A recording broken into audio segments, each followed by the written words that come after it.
Good morning. The next topic in the final accounts will be profit and loss account and the balance sheet.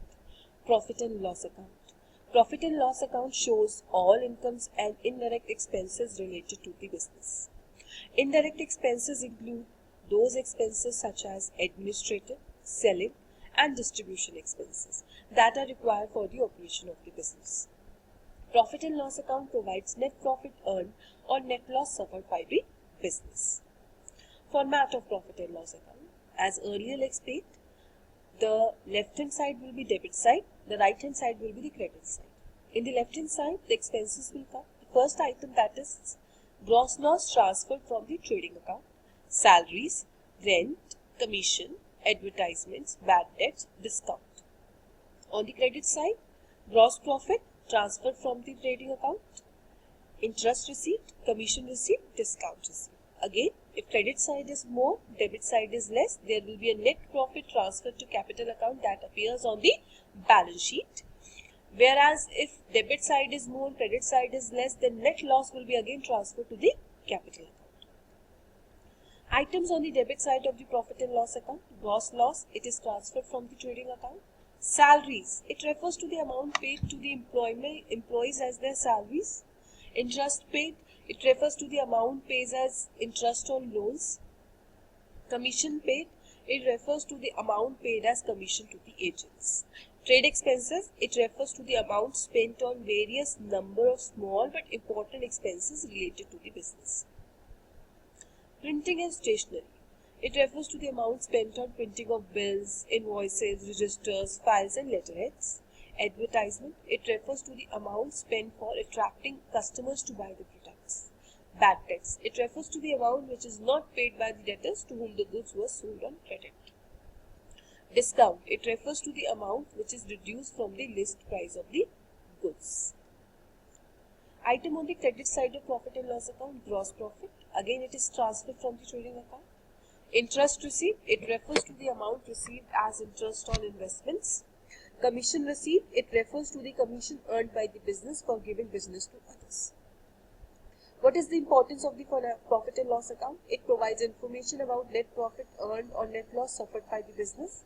It helps in determining whether the business is being run efficiently or not by comparing the profit and loss account of two accounting periods. It helps in taking effective control steps by analyzing the various expenses listed in the profit and loss account of the current year with that of the previous years. It allows in the estimation of profits before the coming years by comparing the profits of the previous years. Now come to the balance sheet, which tells about the financial position of the business. It is a financial statement that states the financial position of the business. It lists the assets and liabilities of the business on a particular date. The assets and the liabilities on the balance sheet are listed in either of the following two orders, either in the order of liquidity or either in the order of the permanency. Format, on the left hand side, liabilities will become, it will be the order of the liquidity, bank overdraft, outstanding expenses, bills payable, sundry creditors, which are current liabilities.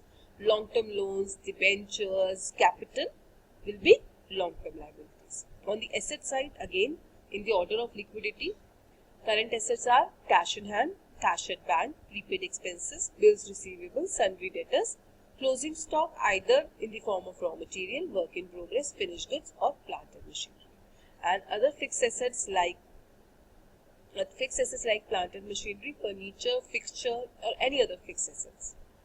The left hand side of the balance sheet represents the liabilities of the business. The liabilities are the claims of the creditors against the assets of the firm. As earlier explained, there are two categories: current liabilities, which are to be paid within a year, whereas fixed liabilities, which are to be paid at least after a year, like equity share capital, debentures, long-term loan.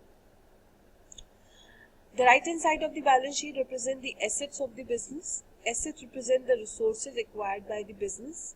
The categories are current assets, that is assets which are easily convertible into cash, and the fixed assets that are fixed and not easily convertible into cash, and liquid assets that can be immediately convertible into cash without any loss.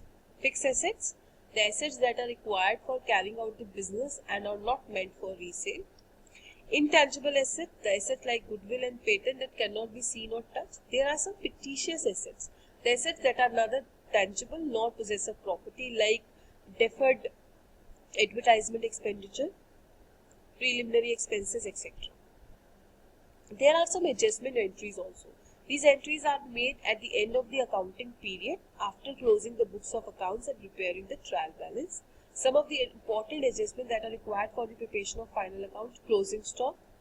All the adjustment entries will be appear on two sides. Closing stock will appear in trading account and balance sheet. Outstanding expenses will be added in expenses and will be shown on the liability side. Outstanding income will be added and will be shown on the asset side. Income received in advance will be shown on liability side and it will be subtracted from the income. Depreciation again will be shown on the debit side of the profit and loss account and it will be subtracted in the fixed assets. Bad debts will be shown on the debit side and it will be minus from the debtors. Interest on capital will be added in the capital and it will be shown on the debit side. Interest on drawings will be minus from the capital and it will be shown on the credit side. In this chapter, we have identified the objective of preparing various final accounts, that is trading account, balance sheet and profit and loss account. Understood the treatment of different items in the preparation of the various final account, that is again trading account, balance sheet and profit and loss account. Explain the importance of various final accounts and describe the role of worksheet in preparing the final accounts. Thank you.